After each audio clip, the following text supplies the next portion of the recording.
আসসালামু আলাইকুম। আমি লাবণী রহমান চলে আসলাম আরও একটি রেসিপি নিয়ে। আজ আমি রান্না করব শোল মাছের ঝোল টমেটো আর আলু দিয়ে। শোল মাছ খেতে ভারী মজা।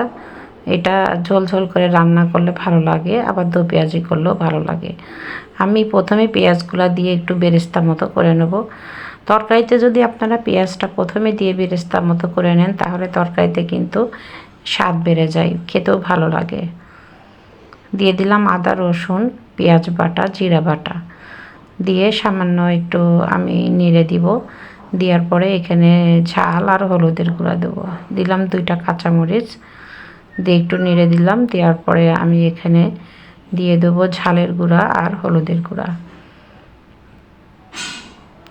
ঝালের গুঁড়া কম দেওয়ার কারণ হচ্ছে স্বাদ মতো লবণ। আমি একটু ঝাল এখন একটু কম খাই, আর ঝাল বেশি খেলে শরীরের জন্য অনেক ক্ষতিকর, তাই পরিমাণ মতো ঝাল দেওয়াটাই ভালো। মশলাগুলো ভালো করে কষে নেব। আমি এখানে পানি দিব না, তেলেই মশলাগুলো কষিয়ে নেব। দিয়ে দিলাম আলুগুলো ভালো করে কষিয়ে নেব। নেওয়ার পরে এখানে আমি ফুটান্ত গরম পানি দিয়ে দিব। রমজান মাস সবসময় তাড়াতাড়ি করে রান্না করতে হয়, আর এদিকে ইফতারিও বানাতে হয়, রান্নাও করতে হয়, খুবই ঝামেলা।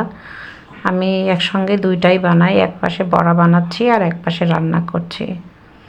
দিয়ে দিলাম ভেজে রাখা মাছগুলো। আমি আজকে শোল মাছগুলো একটু ভাজি করে নিয়েছি কড়া করে। শোল মাছ সাধারণত ভাজি না করলেও ভালো লাগে, টাটকা শোল মাছ। দিয়ে দিলাম টমেটোর পরিমাণ একটু বাড়িয়ে দিয়েছি, কারণ এগুলো দেশি টমেটো, একটু টক লাগবে বলে, যার কারণে আমি টমেটোটা একটু দিয়েছি। শোল মাছের সঙ্গে টমেটো দিলে ভালোই লাগে। ঢাকনা দিয়ে ঢেকে আমি কিছুক্ষণ জাল করব। ঢাকনাটি খুলে দিব, অল্প জালের উপরে সামান্য কিছুক্ষণ রেখে দিব সিদ্ধ হয়ে যাওয়ার জন্য। টমেটোগুলো যত বেশি হোক না কেন একদম গলে যাবে।